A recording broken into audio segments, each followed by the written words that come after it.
संतांची भूमी असलेल्या राज्यात गद्दारांनी आमदारांना विकत घेऊन सत्ता परिवर्तन केले, मात्र हे सर्वसामान्यांना पचनी पडलेले नाही। देशातील जनता हा बदला घेण्यासाठी व्याकुळ आहे। तेव्हा महाराष्ट्राच्या आत्मसन्मानाकरिता आपण सर्वांनी महाविकास आघाडीचे उमेदवारांना मतदान करावं, असे भावनिक आवाहन काँग्रेसचे राष्ट्रीय युवा नेते कन्हैया कुमार यांनी केले। नेरपिंगळी येथील जाहीर सभेत कन्हैया कुमार बोलत होते। महाविकास आघाडीच्या अधिकृत उमेदवार यशोमतीताई ठाकूर यांच्या प्रचारार्थ नेरपिंगळी येथे कन्हैया कुमार यांची जाहीर सभा घेण्यात आली।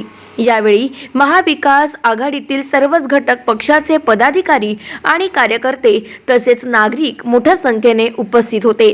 यावेळी पुढे बोलताना कन्हैया कुमार म्हणाले की महिलांना राजकारण करणे सोपे नाही।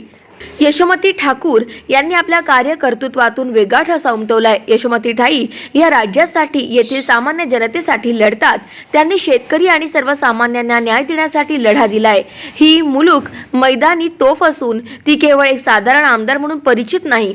यशोमती हे भावी नेतृत्व आहे। त्यामुळे रेकॉर्ड ब्रेक मतांनी यशोमतीताई यांना निवडून आणा। त्यांच्या विजय रॅलीत मी सहभागी होईल, असे आवाहन देखील कन्हैया कुमार यांनी केले।